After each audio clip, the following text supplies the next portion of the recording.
अल्लाह, खुदा, ईश आदि नाम एक ही शक्ति के हैं। वो कैसा है, कहां है, कैसे मिलता है, किसने देखा है? ये प्रश्नवाचक चिन्ह पूर्ण रूप से हटाने के लिए अवश्य सुनिए जगत गुरु तत्वदर्शी संत रामपाल जी महाराज के अमृत वचन, सर्व पवित्र धर्मों के पवित्र शास्त्रों के आधार पर। नमस्कार जी। सर क्या नाम है बहन जी आपका? रितु दासी। बहन जी आप कहाँ से आई हैं? दिल्ली मंगोलपुरी से। बहन जी संत रामपाल जी महाराज से नाम दीक्षा आपने कब ली? 2014 में सर जी। बहन जी संत रामपाल जी महाराज से नाम दीक्षा लेने से पहले क्या आप कोई भक्ति साधना भी करती थी? हाँ, सारे देवी देवता की भक्ति करते थे सर जी। फिर भी कोई लाभ नहीं होता था। मैं पूजा पाठ सुबह शाम नहा धो के खूब अच्छे से करती थी। फिर क्या कारण बना कि आप संत रामपाल जी महाराज की शरण में आई? मेरी शादी 2005 में हुई। मेरे ससुराल वाले 32 साल से राधा स्वामी में जुड़े हुए थे और मेरी 2005 में शादी हुई थी। मुझे भी 9 साल हो गए। तो सर जी मुझे कोई लाभ नहीं हुआ था और मेरी लड़की हुई थी ऑपरेशन से। तो मेरा पहला ऑपरेशन था तो मैं बिल्कुल ही पैरों से लाचार हो गई थी। मेरे से चला ही नहीं जाता था सर जी। और फिर संत रामपाल जी महाराज, उनसे नाम लिया। बहन जी हमने सुना है कि जो भी श्रद्धालु संत रामपाल जी महाराज से नाम दीक्षा लेते हैं उनको बहुत सारे लाभ प्राप्त होते हैं। तो क्या आपको भी कुछ लाभ प्राप्त हुए? हाँ जी सर जी, मुझे भी लाभ हुए। मैं बता रही हूँ, मेरा ऑपरेशन हुआ था पहला, तो मुझे बहुत ज़्यादा टेंशन हो गई थी कि मेरा पेट इतना कट गया, टाँके आए, मैं कैसे ठीक होऊंगी।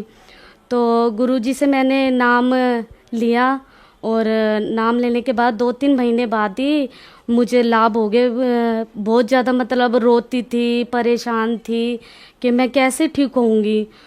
तो फिर गुरुजी से मैंने नाम लिया तो सर जी मुझे लाभ, मैं ठीक हो गई।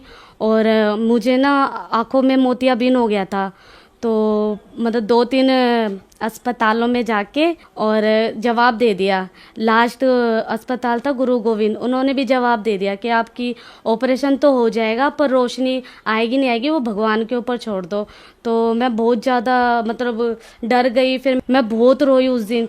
तो मैंने अपने पति से कहा कि मुझे आश्रम ले चलो सदगुरु रामपाल जी महाराज के। वहाँ गई, वहाँ दोपहर की रामायणी चल रही थी। तो सर जी वहाँ पे मैं बैठ के सामने दंडवत प्रणाम के गुरुजी के, वहाँ पे संत रामपाल जी वहाँ के, तो मैं बहुत रोई और मन में अरदास कर रही। मैंने कहा मालिक दया करो परमात्मा, ऐसे ऐसे मुझे डॉक्टरों ने जवाब दे दिया। तो फिर मैंने अरदास लगाई संत रामपाल जी महाराज से। फिर संत रामपाल जी महाराज ने ये आदेश दिया कि बेटा जो भी डॉक्टर सलाह दे, डॉक्टर की सलाह से जो करो और परमात्मा दया करेंगे। मेरा ऑपरेशन हुआ बिल्कुल कोई दिक्कत नहीं हुई। मुझे पता ही नहीं चला मेरा ऑपरेशन कब हुआ और कब बिल्कुल ही ठीक हो गई। मेरे को सीधे आँख का ऑपरेशन हुआ था, बिल्कुल ही ठीक है, कोई दिक्कत नहीं है। अब ऑपरेशन हुआ तब सर जी तो मेरे को बिल्कुल ही सही दिखता, अब कोई दिक्कत नहीं है, सही ठीक है मेरी आँखें। और तीसरा लाभ मुझे ये हुआ, अभी बीच में मुझे ना बहुत ज़्यादा रात को दर्द हो रहा था सर जी। तो मैंने सोचा कि चलो ठीक हो जाएगा। तो मैंने फिर रात को बहुत ज़्यादा दिक्कत हो गई सर जी। तो मैंने 2 बजे एक टैबलेट ली, कालपोल होती है, वो टैबलेट ली मैंने कहा ठीक हो जाएगा। तो मुझे सर जी ठीक ही नहीं हुआ। वो सुबह से दर्द ना इतना ज़्यादा बढ़ गया। तो एक हमारे भगत जी हैं, वो दवाई देते हैं, मैं उनके पास गई। उन्होंने मेरे को 3 टाइम की दवाई दी। तो मैंने एक दवाई खाई तो उससे भी आराम नहीं हुआ। तो मैं फिर गई भगत जी के पास। मैंने कहा भगत जी मुझे कोई भी ठीक नहीं हो रहा, आप मुझे अच्छी सी दवाई दो जो मैं ठीक हो जाऊं। तो भगत जी कह रहे कि तुम दूसरी दवाई लो दूसरे टाइम की तो ठीक हो जाओगी। तो मैंने दूसरे टाइम की दवाई ले ली तो फिर मैं थोड़ा आराम हुआ भगत जी। फिर उससे पहले मैंने प्रार्थना भी लगाई कि मुझे मैं रो रही हूँ बहुत बुरी तरीके से। और मैंने अपनी सास से कहा कि चलो तुम दूसरे डॉक्टर के नहीं ले जा रहे तो मेरी प्रार्थना लगाओ संत रामपाल जी महाराज से। तो संत रामपाल जी महाराज से मैंने प्रार्थना लगाई, वहाँ से आदेश ये आए दूसरे दिन परमात्मा दया करेंगे। तो जी मैंने तीसरी फिर दवाई खाई तो आराम हो गया मुझे। मेरी सास के कैंसर हुआ था सर जी और और उनको मतलब भी कमज़ोर हो गई थी और बिस्तर में ही मतलब बहुत ज़्यादा उनकी दिक्कत हो गई थी, लैट्रिन बिस्तर में ही ऐसा हो चुका था। टीवी भी हो गई थी उनको, तो उनको कमज़ोरी बहुत ज़्यादा दिक्कत हो गई थी। तो डॉक्टरों ने उनको सर जी कैंसर बताया, तो कह रहे कि बचेंगी नहीं।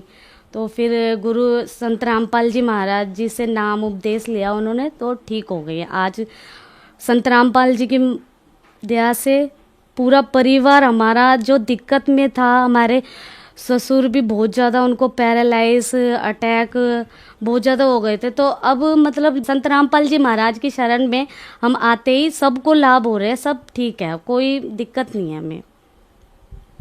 बहन जी, संत रामपाल जी महाराज से नाम दीक्षा लेने के बाद आपको बहुत सारे लाभ प्राप्त हुए, तो जो श्रद्धालु आज आपको देख रहे हैं, खास करके वो महिलाएं जो किसी ना किसी तरीके से परेशान हैं, उनके लिए आप क्या कहना चाहेंगी? मेरी तो प्रार्थना सर जी यही है सबसे कि संत रामपाल जी महाराज की शरण में आओ और नाम उपदेश लो और अपना कल्याण कराओ। संत रामपाल जी महाराज की शरण में कैसे आ सकते हैं? सत्संग आता चैनल पे, उस पे पीली पट्टी चलती है, उस पे नंबर आते हैं और वो नंबर मिलाओ और जगह जगह गुरु जी के नाम स्थल है, वहाँ पे आप नंबर मिला के और नाम उपदेश ले सकते हैं। धन्यवाद बहन जी। सत्संग दर्शकों, अभी आपने सुने संत रामपाल जी महाराज से दीक्षा प्राप्त करके सुखी हुए भक्त के अनुभव। अब देखिए जगत गुरु तत्वदर्शी संत रामपाल जी महाराज के मंगल प्रवचन। इनके पास अक्षर तो एक भी कोई ना, पांचों काल के। और बात करें तिरकुटी पर जान की, इन तिरकुटी तो ऐसी बना रखी जैसे बरवाले का बस स्टैंड हो, कोई पहुंच जा, पैदल जाओ चाहे रिक्शा में बैठ के। बालकों का खेल नहीं है वहां तिरकुटी तक पहुंचना। और इस मंत्र से और इस परमात्मा की शरण से ये बिल्कुल आसान है वहां जाना।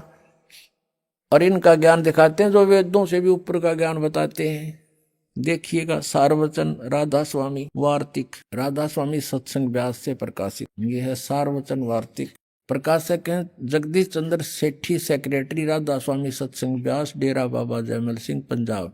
2003 में 16वां संस्करण छपा इसका। और ये इसके printed in India bye Lakshmi offset printers, Delhi, इतने का। ये भूमिका है इनकी। यहाँ पर इस भूमिका में स्पष्ट लिखा है कि सारवचन राधा स्वामी वार्तिक आजूर स्वामी जी यानी शिवदयाल जी के महाराज के वचनों का संग्रह है। ये वचन सत्संगों तथा अन्य चर्चाओं के दौरान सत्संगियों ने नोट किए थे। स्वामी जी महाराज के परम धाम सिधारने के कुछ वर्ष बाद इनका संग्रह करके पुस्तक रूप में छपवाया गया था। सन 1902 में, ओहो आज 1911 हो गया, आज 2011 है, 109 वर्ष हो गए इस अज्ञान को पढ़ते पढ़ते। 1902 में बाबा जयमल सिंह जी महाराज ने सारवचन राधा स्वामी वार्तिक को पहली बार गुरमुखी लिपि में छपवाया। प्रस्तुत पुस्तक उसी गुरुमुख प्रथम गुरुमुखी संस्करण के अनुसार है और अभी इसका हिंदी संस्करण प्रकाशित किया जा रहा है। 1902 में तो पंजाबी में छपा और उससे पहले एक छिपी हुई थी और उससे फिर ये हिंदी में बनाई गई। अब कौन थे वो परम धनी जिसने इस पुस्तक में वचन बोले हैं? स्वामी जी महाराज का शुभ नाम सेठ शिवदयाल सिंह जी था। आपने 25 अगस्त 1818 में आगरा शहर में जन्म लिया। आपके पिताजी का नाम सेठ दिलवाली सिंह जी था तथा माताजी का नाम महामाया जी था। आपके पूर्वज पंजाब के रहने वाले थे तथा घर में गुरु ग्रंथ साहिब का पाठ किया जाता था। देखा, अगर इनके ये हाथ लग जाते तो ये मंत्र भी देते पाते। आपके माता पिता हाथरस के प्रसिद्ध संत तुलसी साहिब के भगत थे। स्वामी जी महाराज ने भी तुलसी साहिब जी की काफी संगति की थी। जो ये लेखक है इस पुस्तक का, शिवदयाल जी राधा स्वामी पंथ का प्रवर्तक है, उसने भी तुलसीदास हाथरस वाले के वचन सुन रखे थे। बचपन से स्वामी जी महाराज का रुझान अध्यात्म की ओर था। आपने एक कमरे में बैठकर 17 वर्ष सुरत शब्द योग का अभ्यास किया। ये प्रमाण तले गुरु नानक साहिब की वाणी के। और आप डले डोए हठ योग करें, 17 वर्ष तक सुरत शब्द योग का अभ्यास किया। और सन 1961 में बसंत पंचमी के दिन खुले तौर पर आम सत्संग और सूरत शब्द योग का उपदेश शुरू किया, ये और आगे फिर गंध फैलाया इन्होंने। अब इसके देखिएगा राधा स्वामी दयाल की दया, इसी पुस्तक में चल रहे हैं हम। खुलासा हजूर उपदेश हजूर राधा स्वामी साहब का। अब शिवदयाल जी को राधा स्वामी कहने लग गए हैं। वचन यहाँ से शुरू होता है, ये जगत नाशवान है, ये दफा, ये गीता जैसे श्लोक है इनके, ये मंत्र संख्या। दफा 1 में क्या लिखा है कि सिर्फ काम इतना है कि इंसान यानी मनुष्य अपनी सूरत यानी रूह को उसके खजाने और निकास यानी मुकाम सतनाम और राधा स्वामी में पहुंचावे। अब सतनाम को मुकाम माने स्थान बताया, सतनाम को, और राधा स्वामी को भी सतनाम बताया है। अब तीसरे में क्या लिखा वचन में, जितने आचार्य और महात्मा और अवतार और पैगंबर हर एक मजहब में हुए हैं, वे सब अपने अभ्यास के जोर से अंतर की तरफ मुकाम असली को चले। ये जो कहूँ नवी नवी डले डोए थे, नहीं, ये यहाँ गलत बोल रहे हैं। अच्छा चलो फिर कोई बिरला संत मंजिल 8वीं यानी राधा स्वामी पर, ये कहें सिर्फ संत मंजिल 5वीं यानी सतनाम पर। यहाँ सतनाम मंजिल है, यहाँ सतनाम मंजिल और पीछे मुकाम। मंजिल कहो, मुकाम कहो, स्थान कहो, एक ही बात है। अच्छा अब यहाँ आ जाते हम, अब वचन नंबर 4 इनका देखो 15 पृष्ठ पे। ये है सारवचन वार्तिक भाग 1 पढ़ रहे हम। इसके 4 वचन में अब समझना चाहिए कि राधा स्वामी पद सबसे ऊंचा स्थान है। मुकाम कहो, स्थान कहो, और यही नाम कुल मालिक और सच्चे साहब का है। राधा स्वामी भी कहते हैं सच्चे साहब का है, सतपुरुष का, और सच्चे खुदा का है। और इस मुकाम से यानी राधा स्वामी स्थान से 2 मुकाम, राधा स्वामी स्थान से 2 स्थान नीचे सतनाम का मुकाम है। अब सतनाम को ये स्थान बताते आ रहे हैं, ये देखो पीछे। यहां तीसरे वचन में क्या कहा है कि सिर्फ संत मंजिल 5वीं यानी सतनाम में पहुंचे, सतनाम स्थान हुआ। और एक वचन में देखो, काम इतना है इंसान यानी अपनी सूरत को यानी रूह को उसके खजाने और निकास यानी मुकाम सतनाम। मुकाम माने स्थान, स्थान सतनाम। अब फिर आते हम 4 नंबर पे, 15 नंबर पृष्ठ पे, 4 वचन पे कहते हैं अब समझना चाहिए कि राधा स्वामी पद सबसे ऊंचा स्थान है, और यही नाम कुल मालिक और सच्चे साहिब और सच्चे खुदा का है। और इस मुकाम से यानी राधा स्वामी स्थान से 2 स्थान नीचे सतनाम का मुकाम है। सतनाम का स्थान है, स्थान का स्थान है। सतनाम को इन्होंने क्या बोला पहले, मंजिल, मुकाम। ये मुकाम का मुकाम, इन बालकों जैसी थ्योरी अरे परम धनी कवा में। सतनाम का यानी यूं सोच लो, स्थान का स्थान है, स्थान 2 स्थान नीचे स्थान का स्थान है, मुकाम सतनाम का मुकाम। अब इस सतनाम को आगे डिफाइन किया इन्होंने बहुत अच्छी तरह विस्तृत। देखियो जिसको इस सतनाम को संतों ने सतलोक सतनाम को, सचखंड सतनाम को, सार शब्द सतनाम को, सतशब्द सतनाम को, और सतनाम सतनाम को, और सतपुरुष सतनाम को बयान किया है। वारे वेद से भी ऊपर ज्ञान वाले हो, तोड़ पाड़ दिया इन्हें। तो अब इनका ज्ञान तो ऐसा है जैसे किसी ने सपने में भी कार ना देखी हो, सुन रखी हो, किसी तरह जंगल में रहता हो, शहर से भी 100 किलोमीटर दूर, और वो औरों को भ्रमित करता है कि मैं कार में घूमता हूँ, शहर में जाता हूँ, सड़क पर चलती है कार। अब उसे कोई, और किससे चलती है, पेट्रोल से चलती है, कौन चलाता है, ड्राइवर। तो उससे कोई पूछे भी कार कैसी है, किसे कहते हैं, ड्राइवर किसे कहते हैं, शहर कैसा है, सड़क कैसी है, पेट्रोल कैसा है, तो वो डिफाइन करे कि सड़क भी कार को कहते हैं, पेट्रोल भी कार को कहते हैं, शहर भी कार को कहते हैं, और ड्राइवर भी कार को कहते हैं। तो उस बुद्धू ने या कोई डिफाइन किया। अब ये सतनाम को डिफाइन करने चले हैं इनके परम धनी शिवदयाल जी से राधा स्वामी पंथ प्रारंभ हुआ है। कहते हैं सतनाम को सतलोक भी कहते हैं, सतपुरुष भी कहते हैं, सतनाम भी कहते हैं, सार नाम भी, सतनाम भी, सार शब्द भी, और सतपुरुष भी सतनाम ही है, और सतनाम स्थान है। और दिखाऊं सतनाम के इनके वेरिफिकेशन। अरे वाह। अब आगरा से श्री जयमल सिंह जी ने सीधा नाम लिया था शिवदयाल जी से, और जयमल सिंह जी ने ब्यास में डेरा स्थापित कर दिया। उसके तुरंत उत्तराधिकारी बने सावण सिंह जी, और सावण सिंह जी से ही एक बिलोचिस्तानी सामस्ताना। पुणात्माओं, इनकी जन्मपत्री जब तक आप नहीं समझोगे तब तक आपका समझ में नहीं आओ तुम कहाँ खड़े हो, किसकी ओट लिए बैठे हो। तो इनकी जीवनी जन्मपत्री बतानी आवश्यक होगी है। सावण सिंह जी से उपदेश लिया किसने? बिलोचिस्तानी सामस्ताना खेमामल सिंह जी ने, और उसने सच्चा सौदा सिरसा में स्थापना कर दी। ये समझ लेना शिवदयाल जी के विचार उनके पास है, नथिंग एल्स। समझदार को संकेत बहुत होता है, और इतनी दुनिया को जोड़ के बैठ के वो कहाँ ले जाएंगे? उनको कर्म बिगाड़ रहे हैं वो अपना भी, और उनको भी बर्बाद कर दिया। इनका ज्ञान ऐसा है, ये ध्यान कहाँ लगाएंगे, कहाँ जाएंगे। अब सावण सिंह जी के विचार सुनाता हूं सतनाम के विषय में, देखिएगा। ये है संत मत प्रकाश और भाग 3। इन दुनिया भर की पुस्तक गढ़ सारी नरी बकवाद भर रखी है। इसके 102 पृष्ठ पर संत मत प्रकाश भाग 3 हजूर बाबा सावन जी के सत्संगों का संग्रह राधा स्वामी व्यास से प्रकाशित है। प्रकाशक हैं जगदीश चंद्र सेठी, सेक्रेटरी राधा स्वामी सत्संग व्यास, डेरा बाबा जयमल सिंह। 2007 में लेटेस्ट संस्करण है ये, और printed by in India by Gopsons papers limited. इसके 102 पृष्ठ पे इन्होंने सतनाम को डिफाइन किया, देखना 102 पृष्ठ पे। ये संत मत भाग प्रकाश के भाग 3 है। अब कहते हैं सचखंड या सतनाम चौथा लोक है।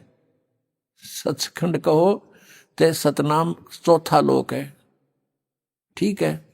और ये सभी के अंदर है, ये सतनाम चौथा लोक आपके अंदर है। अच्छा, अब हम आपको दिखाते हैं इसी के 107 पृष्ठ पर ये क्या बोलते हैं। 107 पृष्ठ पर देखना इस सतनाम को आगे क्या डिफाइन किया है। 106 से शुरू करेंगे। वही सत्संगी हजूर जहां राम नाम का जस महिमा होता हो। महाराज जी ने कहा कि सावण सिंह जी कह रहे कौन से राम का? सत्संगी ने कहा क्या राम बहुत सारे हैं? महाराज जी बोले सावण सिंह जी 4 राम हैं। आपका इशारा कौन से राम की तरफ है? अब 107 पृष्ठ पे ये संत मत भाग 3 ही है। वही सत्संगी हजूर चारों राम खोल कर बताइए। महाराज जी सावण सिंह जी लगे डिफाइन करने, जो सच्चा सौदा सिरसाड़ा के भी गुरु जी हैं।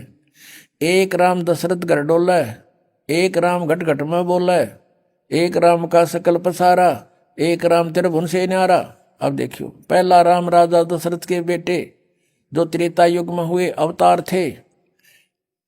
थे, आए और अपनी ड्यूटी अदा करके चले गए, लेकिन अब हम उन्हें नहीं मिल सकते, हमारा काम नहीं कर सकते। दूसरा राम अन्न है जो घट घट में व्यापक है। तीसरा राम ब्रह्म है जो सारी त्रिलोकी को पैदा करता है, पालता और नाश करता है। चौथा राम सतनाम है और यो असली राम है। वाह रे, ये भी मेरे ख्याल में क्यों भांग भूंग पीवे थे। अब चौथा राम सतनाम है और यो असली राम है। इन कई सतनाम में ना समझ वालिया सांग के है और ये पार होंगे। परमात्मा क्या बताते हैं? मोती मुक्ता दर्शत नाही, ये जग है सब अंदरे, दिखत के तो नैण चश्म, इनका फेरा मोतिया बंदरे। इनका मोतिया बंद हो रहा था, इन कह का नहीं पता था। अब देखो गुरु ग्रंथ साहिब के कितने अच्छे रेफरेंस ले रखे इन्होंने, सावण सिंह जी ने। संत मत प्रकाश भाग 4 में गुरु ग्रंथ साहिब में लिखा कि 2 अक्षर का भेद बतावे, सोए गुरु पूरा कहावे। वो 2 अक्षर कौन से थे? जो गुरु नानक देव जी के आपने पढ़ लिए, बार बार नहीं बताऊंगा। अब देखिएगा संत मत प्रकाश भाग 4, ये श्री सावन सिंह जी के सत्संगों का वचनों का संग्रह है।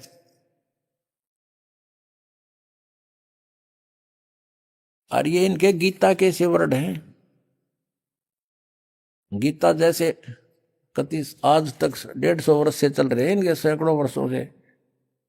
और ये देखो इनका कौन है, प्रकाशक हैं संत मत भागचार सावन महाराज सावन सिंह जी, प्रकाशक सेवा सिंह, सेक्रेटरी राधा स्वामी सत्संग व्यास, डेरा बाबा जयमल सिंह, जिला अमृतसर। और ये पहली बार 2002 तक 10वीं बार छप चुके हैं, 2010 तक 15,000 यानी 60-70 हज़ार तो ये यहाँ तक छप चुकी हैं। मुद्रक है Sartaj printing press, Tanda road, Joshi state, Jalandhar से।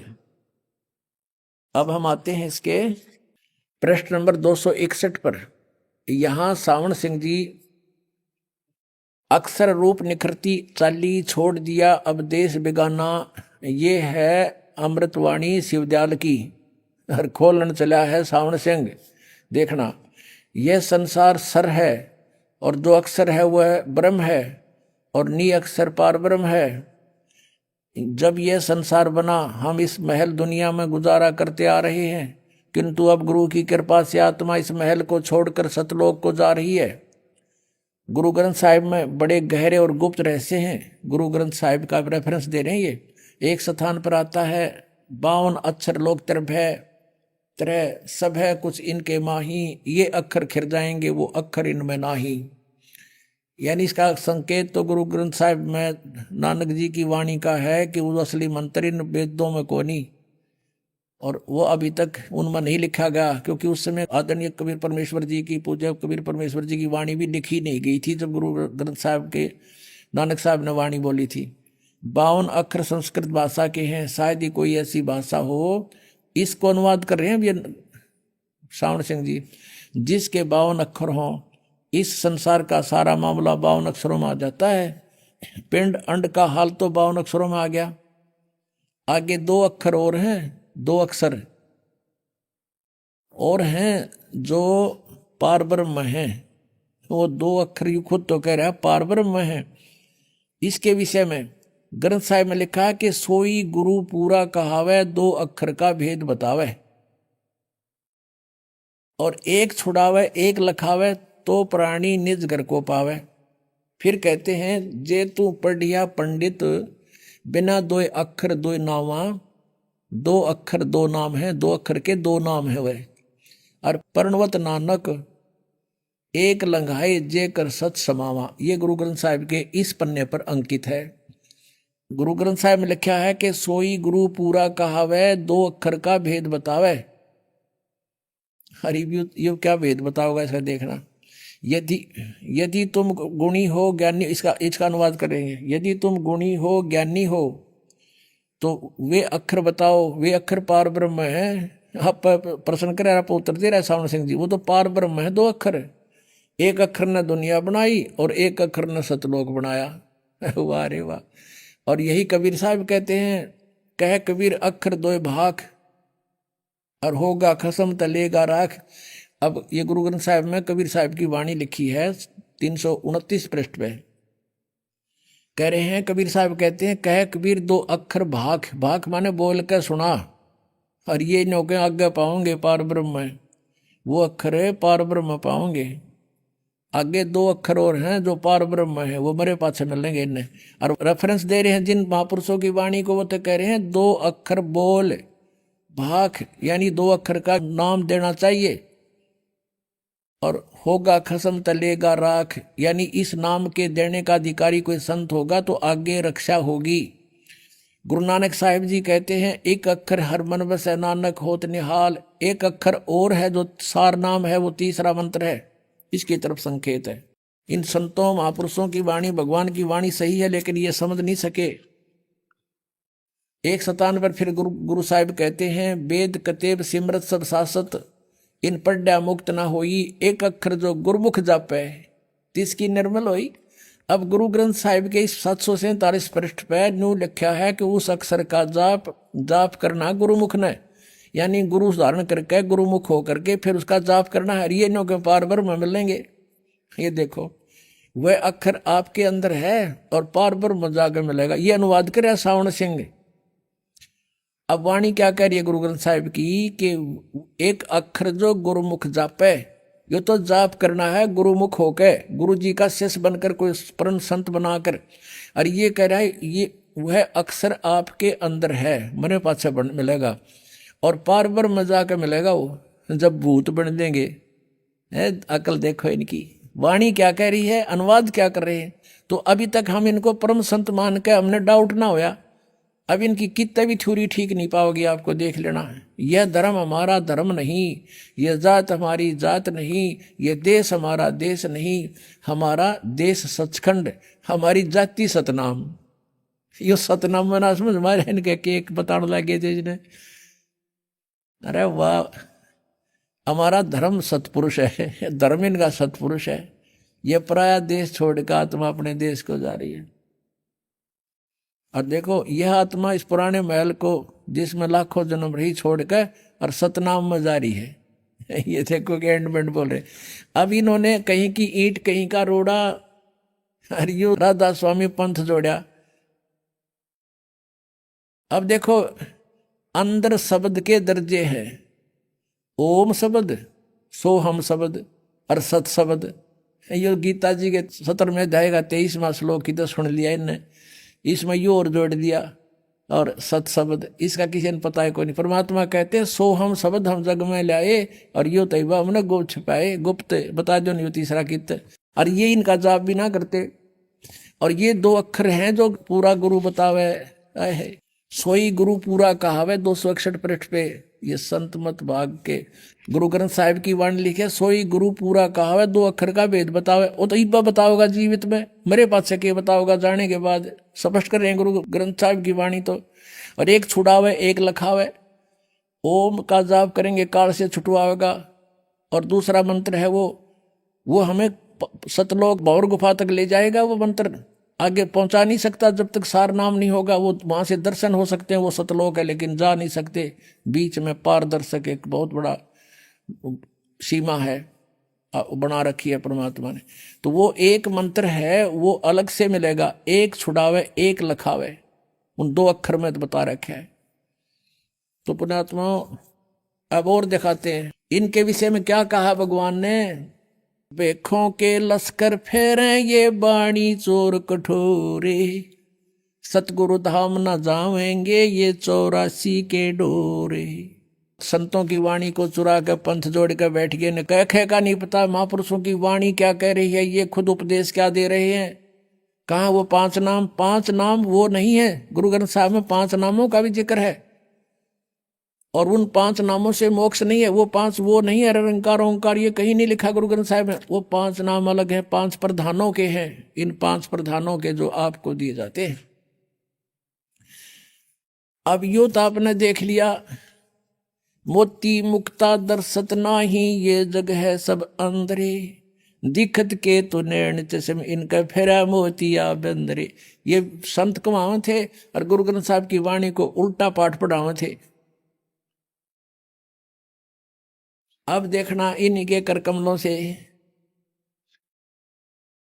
अब क्या बताते हैं। ये खुद प्रकरण दे रहे हैं एक जगह, अभी दिखाते हैं आपको कि एक इंदुमती रानी थी, उसके गुरु कबीर जी थे।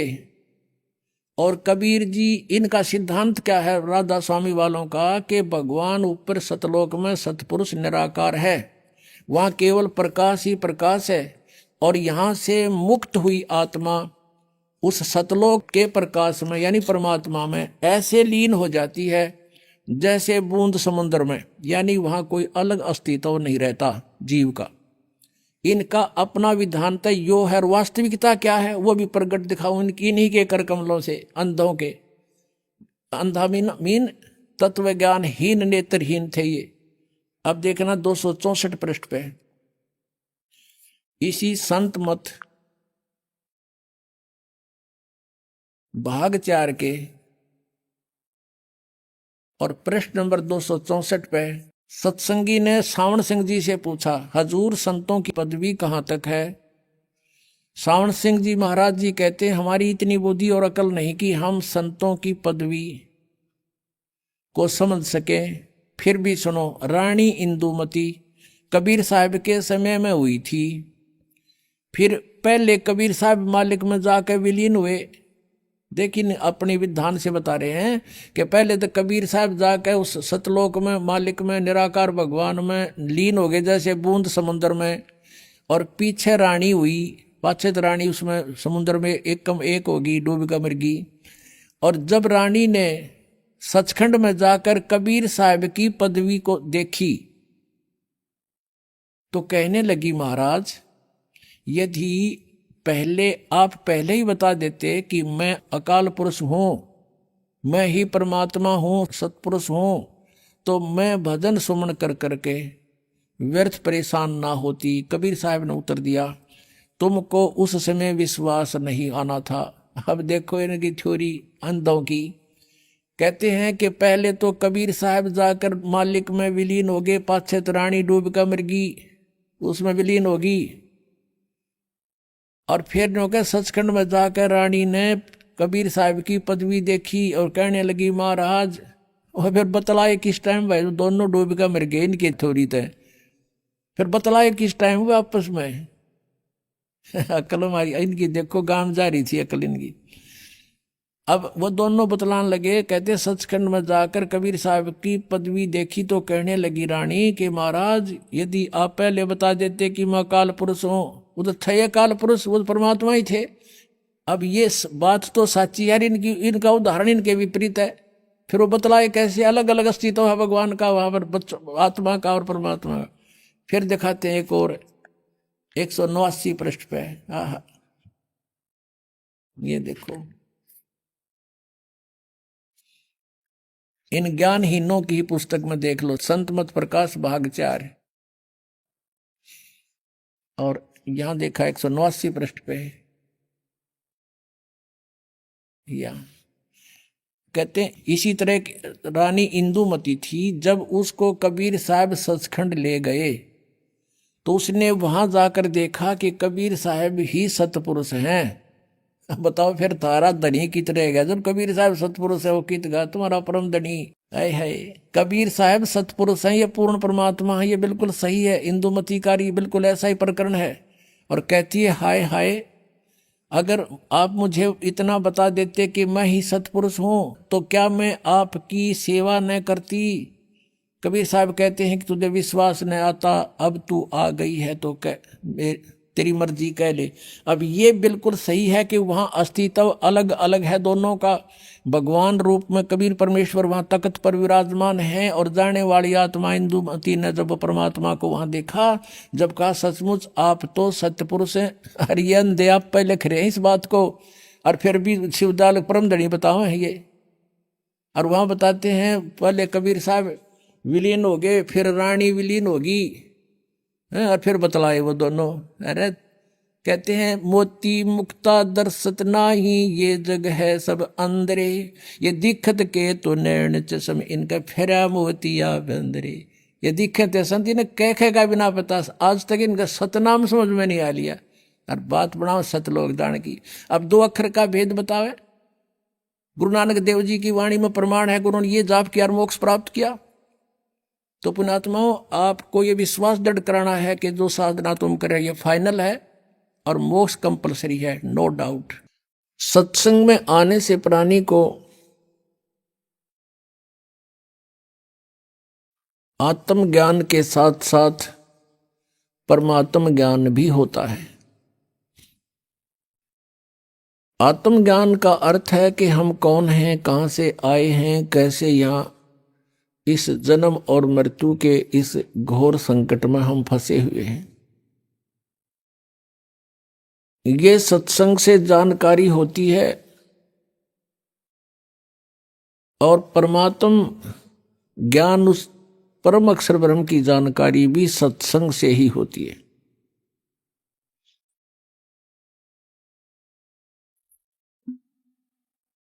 सत्संग का मिलना बहुत ही दुर्लभ है, संत का मिलना बहुत दुर्लभ है।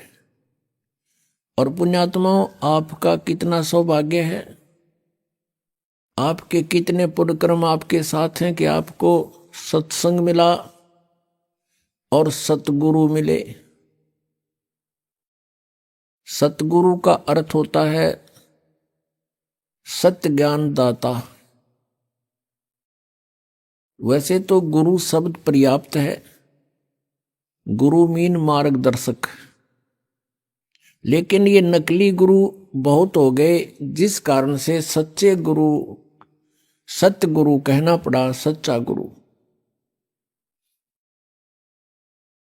तो सतगुरु परमात्मा स्वयं ही बनकर आते हैं, उनके अतिरिक्त पृथ्वी पर कोई सतगुरु नहीं होता।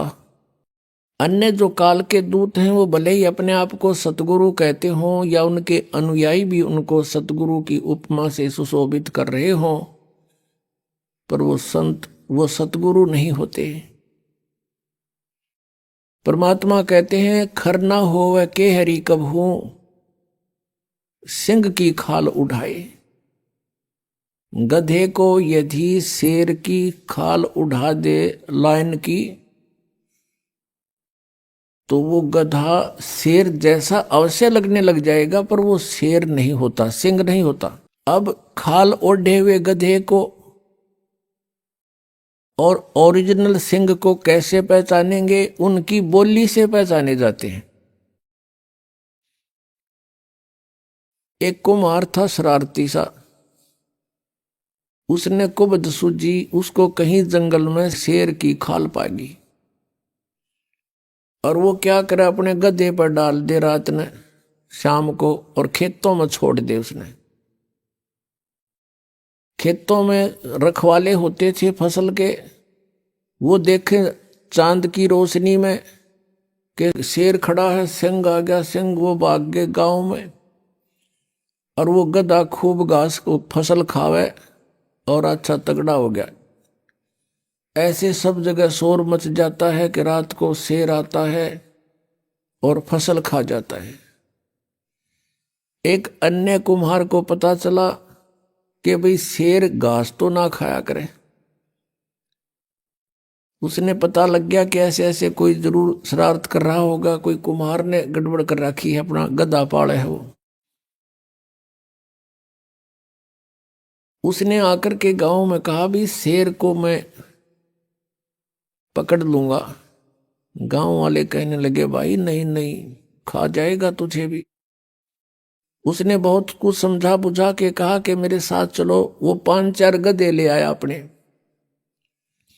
और कहा तुम ऊपर बैठ जियो वृक्षों पे चढ़ के, और देख लेंगे भाई सिंह होगा, शेर होगा तो गधों को खाने के लिए आएगा। इसलिए गधे वहां खड़े कर दिए, और 10-20 व्यक्ति थे, वो वृक्षों पर चढ़कर बैठ गए शेर से डर से।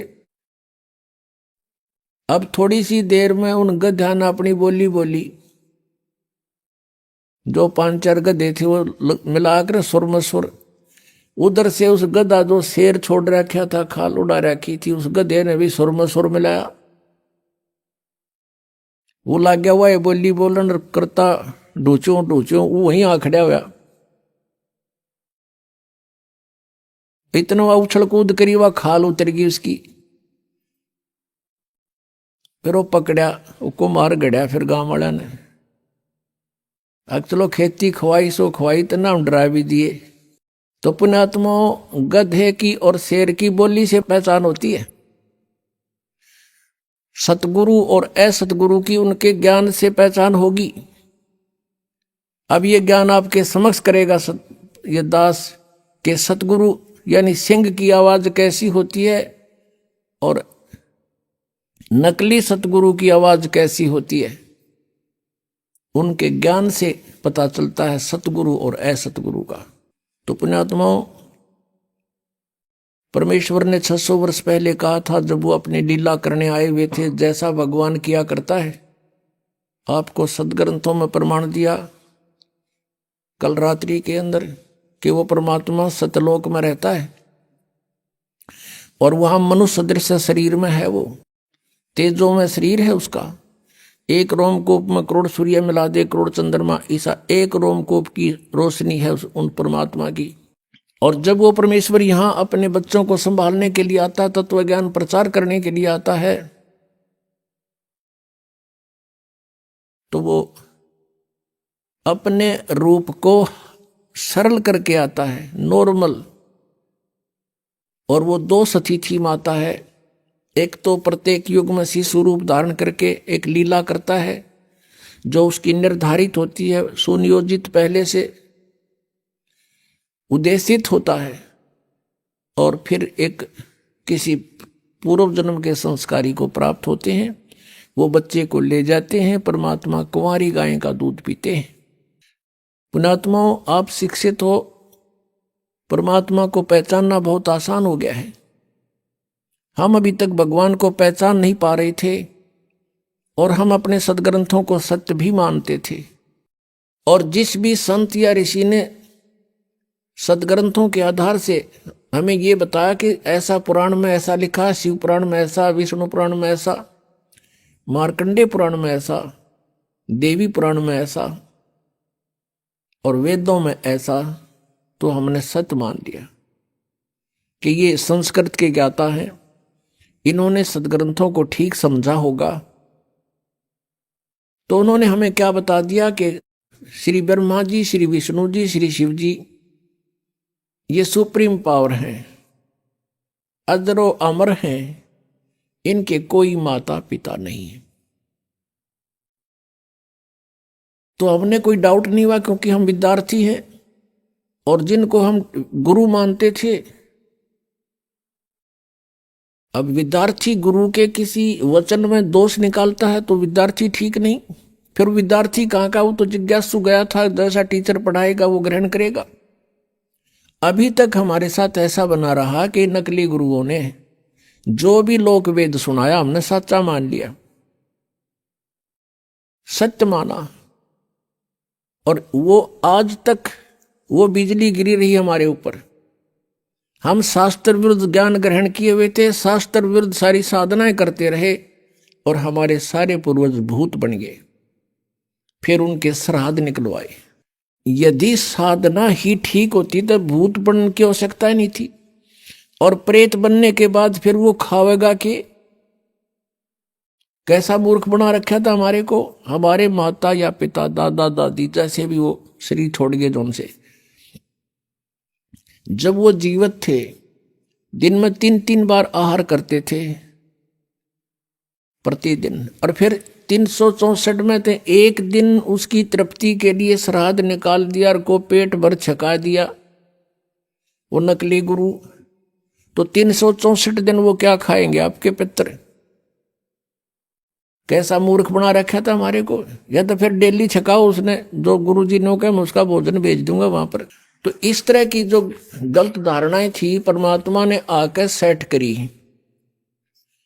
एक समय परमेश्वर कबीर जी काशी में गंगा घाट पर चले गए। वहां उन्होंने क्या देखा कि कुछ ब्राह्मण वर्ग या कुछ उनके द्वारा भ्रमित व्यक्ति गंगा का पानी उठावें और लोटा भरें और गंगा में डालें सूर्य की तरफ मुंह करके। तो परमात्मा को मालूम था ये के फंड कर रहे हैं। परमात्मा कबीर जी गंगा में प्रवेश हुए, गोडों पानी में, घुटनों पानी से भी ज्यादा, और वहां से ऐसे जल को पटरी से बाहर फेंकने लगे खूब जोर जोर से। अब उन पंडितों ने जो अपने पितराती पानी भेजे थे, जल चढ़ावे थे, सूर्य को जल दे थे, उन्होंने पूछा कि कबीर ये क्या कर रहा तू? परमात्मा बोले आप क्या कर रहे हो? अभी आपने सुने संत रामपाल जी महाराज के मंगल प्रवचन। आइए अब सुनते हैं संत रामपाल जी महाराज से नाम दीक्षा लेकर सतभक्ति करके अद्भुत लाभ प्राप्त करने वाले अनुयायी के विचार। दर्शकों, आप सभी के जहन में कभी ना कभी तो ये बात जरूर आती होगी कि हम इतनी भक्ति साधना करते हैं और फिर भी हमें दुखों का सामना करना पड़ता है। ऐसा क्यों है? आखिर भक्ति करने का फायदा क्या है? दर्शकों, इन्हीं सभी सवालों से घिरी हुई थी मुनेश जी, जो पीतमपुरा दिल्ली की रहने वाली है। मुनेश जी पहले राधा स्वामी पंथ की भक्ति साधना करती थी और उस भक्ति को करते हुए भी इनका जीवन कष्टों से घिरा हुआ था। मुनेश जी का कहना है कि उनकी जिंदगी तब बदली जब उन्हें संत रामपाल जी महाराज की शरण मिली।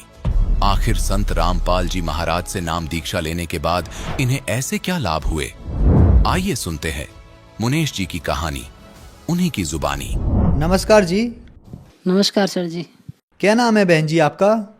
सर जी मेरा मुनीश नाम है। बहन जी आप कहाँ से आए हैं? सर जी पीतमपुरा दिल्ली से आए हैं। बहन जी संत रामपाल जी महाराज से नाम दीक्षा आपने कब ली?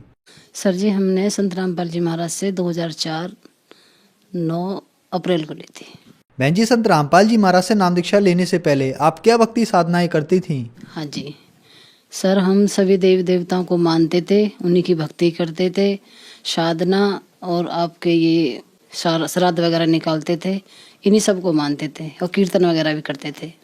उसके बाद सर जी हम फिर राधा स्वामी में चले गए। राधा स्वामी में रहे हम 5 साल। फिर हम उनकी भक्ति करते रहे।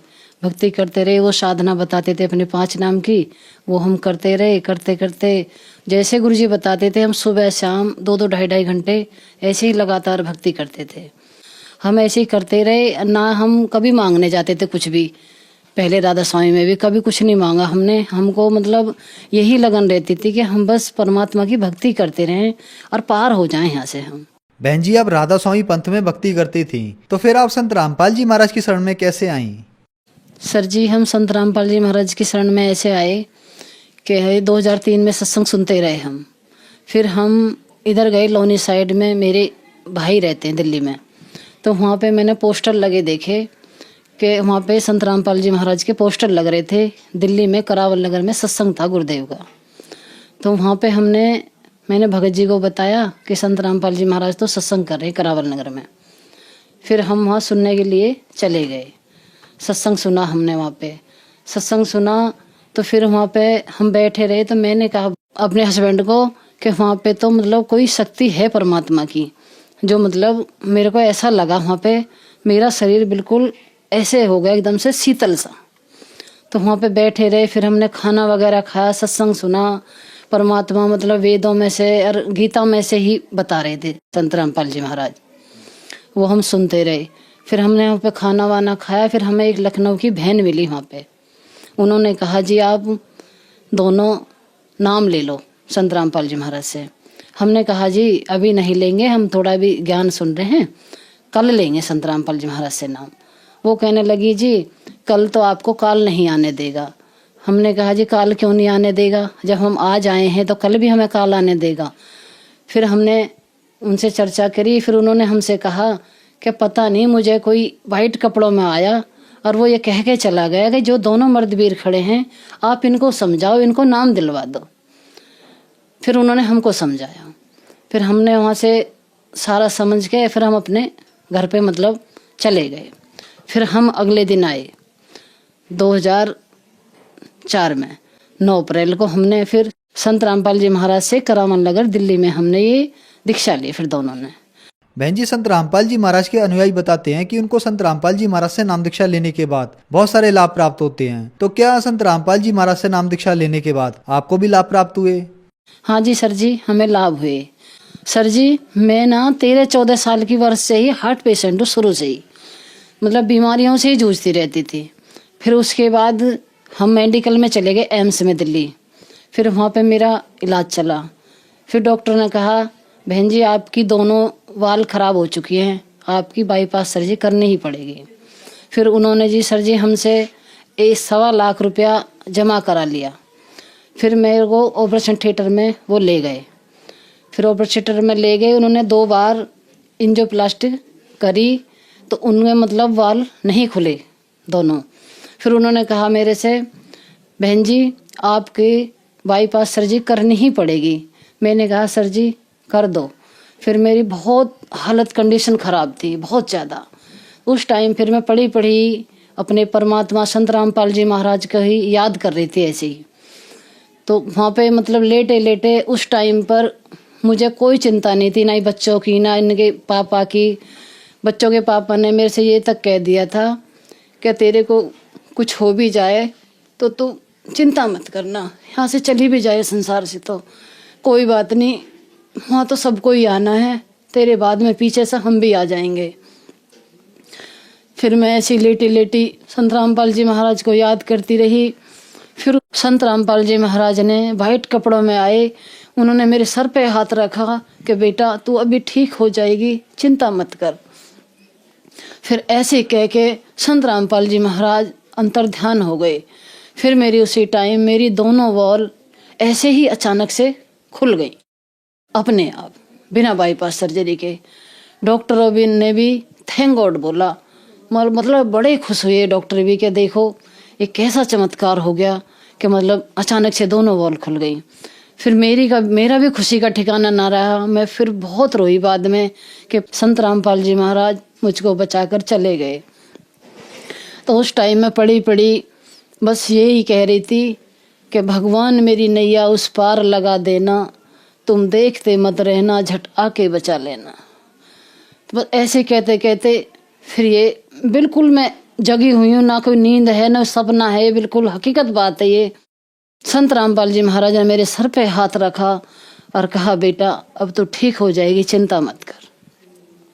फिर अंतर्ध्यान हो गए संत रामपाल जी महाराज ऐसे ही। फिर डॉक्टर ने कहा बहन जी आपके साथ कौन है? मैं कि जी मेरे हस्बैंड है। तो उनको फिर बुलाया, कहने लगे जी ठीक है आपके पेशेंट की दोनों वॉल खुल गई हैं, अब इनको वार्ड में शिफ्ट कर देंगे। फिर ये मेरे से मिलने गए अंदर, मेरे पतिदेव। तो इन्होंने कहा ठीक है तू? फिर मैंने कहा हाँ मैं ठीक हूँ हाँ जी। तो फिर मैं इनको देख के रोने लग गई। कहने लगे क्या बात हो गई? मैंने कहा संत रामपाल जी महाराज, और मेरे को सर पे हाथ रखा उन्होंने और दर्शन दे के चले गए। सर जी मेरी हार्ट की ना दोनों ही वाल ब्लॉकेज हो गई थी, मेरी नस ब्लॉक हो गई थी। तो संत रामपाल जी महाराज आए, बिना ही बाईपास सर्जरी ऑपरेशन के दोनों ही मेरी वॉल खुल गई। परमात्मा आके मेरी जिंदगी मेरी जान बचा के मतलब चले गए, परमात्मा अंतर्ध्यान हो गए संत रामपाल जी महाराज। फिर उसके बाद छोटी वाली गुड़िया की आई साइड बहुत ज़्यादा वीक थी, तो वो पढ़ने जाती थी तो टीचर भी डांटती थी उसको कि तू ढंग से नहीं पढ़ती है, ये हमसे बताती थी, हमने इसका ध्यान नहीं दिया बिल्कुल भी कि ऐसी करती होगी। फिर उसके बाद हमने इसकी आइज टेस्ट करवाई। फिर उसके बाद डॉक्टर ने बताया जी इसकी तो एक जो उल्टी आंख है इसका तो पर्दा ही खराब हो चुका है। फिर मैं तो सुन के एकदम से दंगी रह गई कि पता नहीं क्या होगा कैसा होगा। अब उन्होंने कहा जी इसको दिन के 12 घंटे तो चश्मा लगाना ही पड़ेगा और 6 महीने के बाद आप टेस्ट कराना इसकी आंख। फिर उसके बाद हम भूल गए, ना लड़की ने चश्मा लगाया ना कुछ करा। उससे पहले संत रामपाल जी महाराज की शरण में चले ही गए।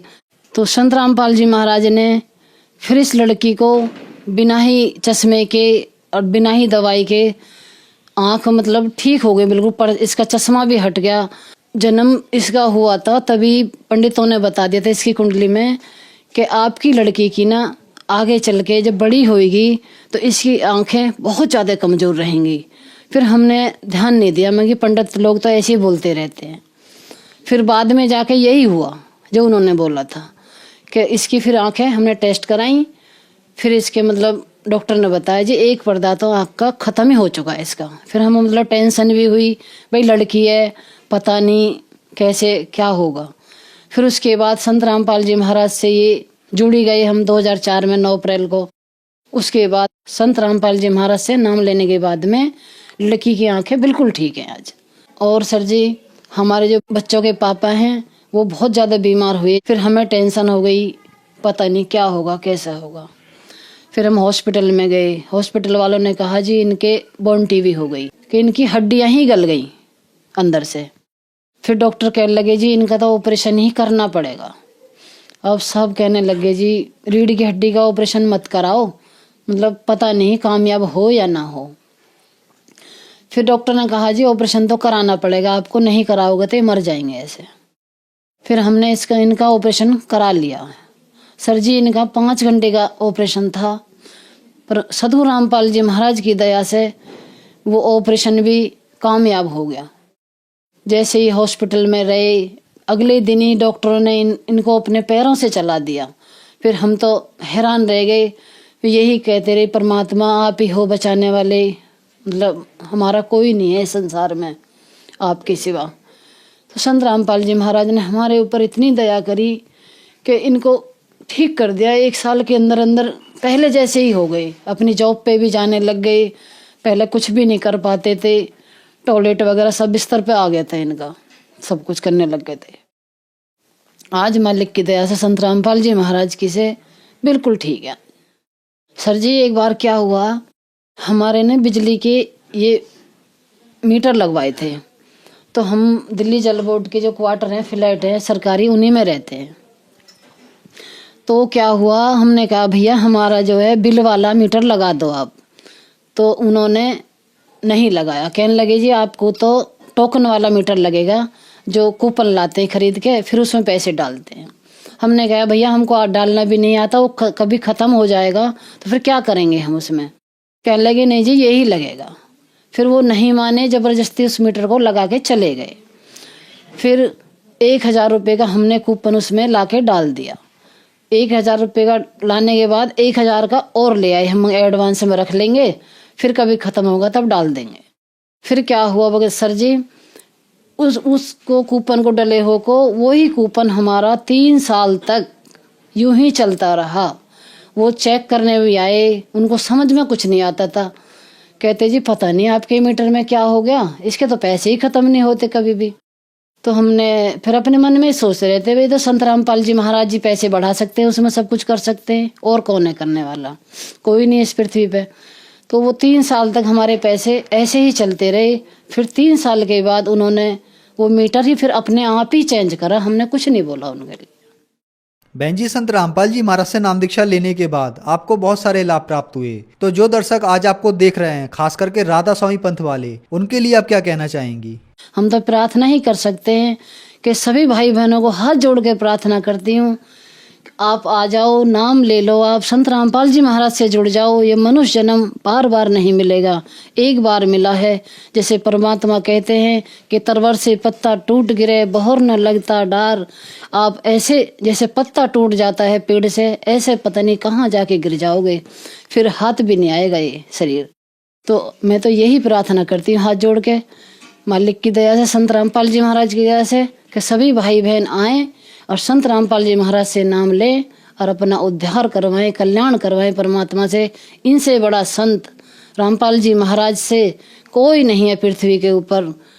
जो हमारे संत रामपाल जी महाराज के सभी चैनलों पे सत्संग आते हैं, उन्हीं नंबरों को नोट करिए। और सभी केंद्र खुले हुए हैं हर जगह, हर जिले में, मतलब जहाँ पर भी हैं वहीं पर जाके जिले वाइज नाम लें अपना संत रामपाल जी महाराज से और अपना उद्धार करवाएं। धन्यवाद बहन जी। सत्साहिब।